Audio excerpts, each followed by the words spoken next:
Nous sommes à la fontaine de Fontestorbe, sur la commune de Bélestat. Et il se trouve que la fontaine de Bélestorbe est le premier site classé à avoir été classé dans le département de l'Ariège en 1921. Aujourd'hui, en fin de compte, ce qui nous intéresse, c'est l'opération, je dirais, de sécurisation de la falaise de Fontestorbe, qui a été réalisée sous maîtrise d'ouvrage de la communauté de communes du Pays d'Olme et qui, pour ce faire, a nécessité préalablement un travail partenarial entre les différents acteurs du territoire, que ce soit la commune de Bélestat, bien évidemment, la communauté de communes du Pays d'Olme, mais également les services techniques de l'État, que ce soit la direction départementale des territoires, l'architecte des bâtiments de France et également la direction régionale de l'environnement.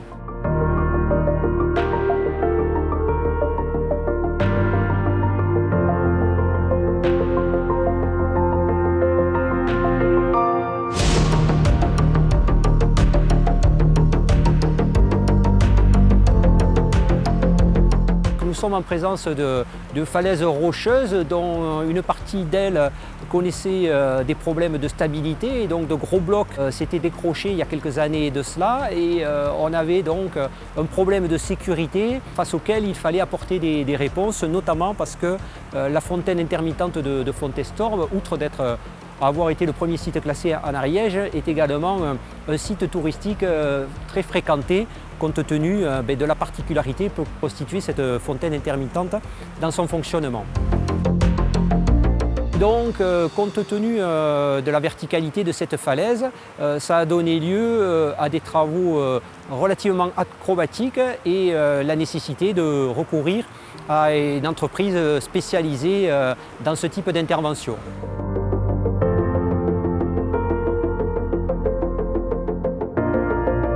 C'est un chantier assez compliqué parce qu'il y a beaucoup d'enjeux.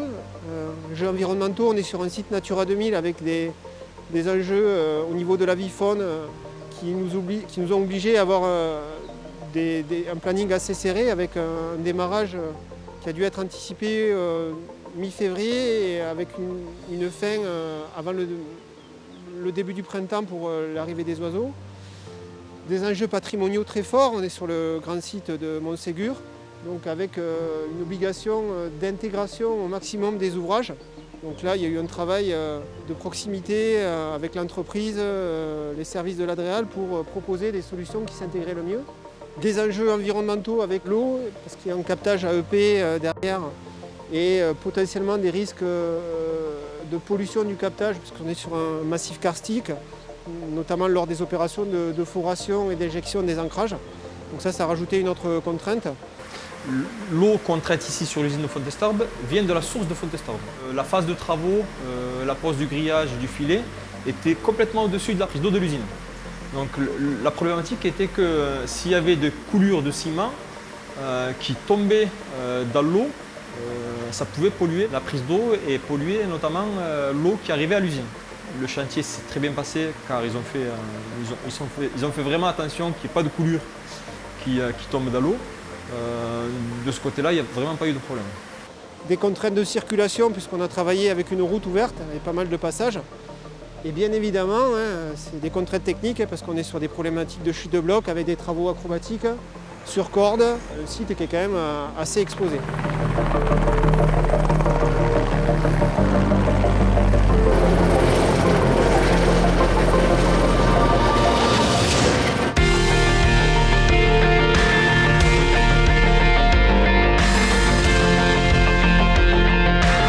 C'était une mission de déliportage en falaise. On a transporté des filets notamment pour les paravalanches.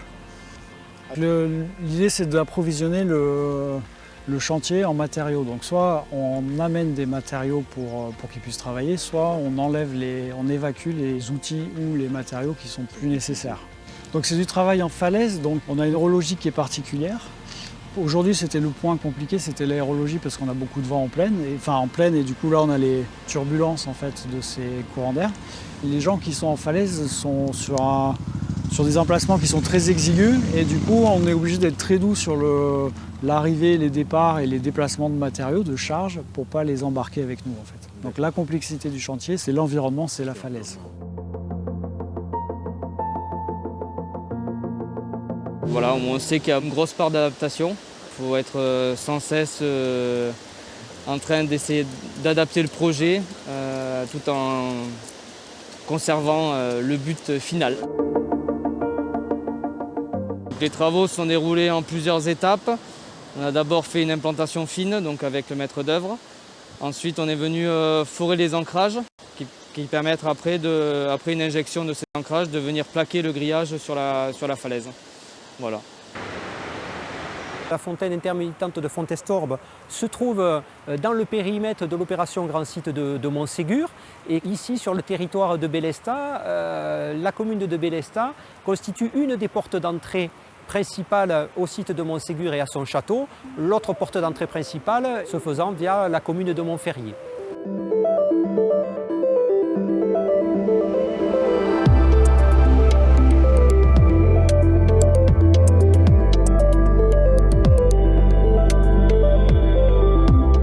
Lorsqu'on aborde la porte de Montferrier, la porte d'accès au château de Montségur, on peut également en effet souligner que récemment sont intervenus des travaux de démolition d'anciens bâtiments d'usines textiles dites la SAB, et que donc cette requalification de cette friche industrielle participe également de la logique d'une porte d'entrée au sein de laquelle il est envisagé qu'une partie de la surface requalifiée puisse servir d'aire de stationnement aux véhicules, à partir de laquelle aire de stationnement partirait un système de navettes qui desservirait en période hivernale mais également en période estivale la station de ski des Monts d'Olme, mais également à partir donc de cette aire de covoiturage serait desservi le site du château de Montségur. Et là nous sommes également dans une logique en lien avec ce que l'on évoque ici sur place sur la fontaine de Fontestorbe, d'avoir dans le cadre de la démarche d'opération Grand Site de Montségur des portes d'accès qui soient organisées de telle façon que cela donne envie aux visiteurs de découvrir ce magnifique territoire du Pays d'Olme.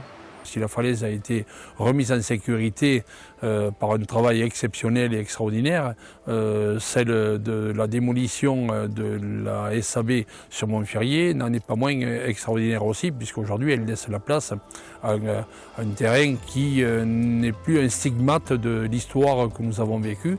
Et je crois qu'à ce titre-là, il était important de montrer que le programme dans lequel nous nous sommes lancés avait bien débuté.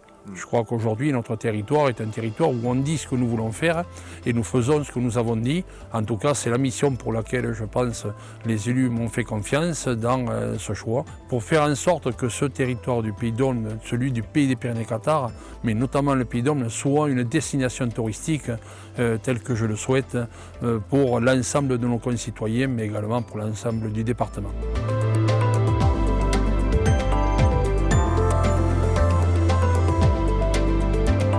On pourrait dire que le bonheur se partage aussi et le tourisme rentre dans ce cadre-là et l'OGS doit nous permettre de partager ces bonheurs et de faire découvrir un territoire qui a longtemps été sous-estimé, mésestimé et qui mérite au contraire d'être connu par la qualité de tout ce qui s'y passe dessus.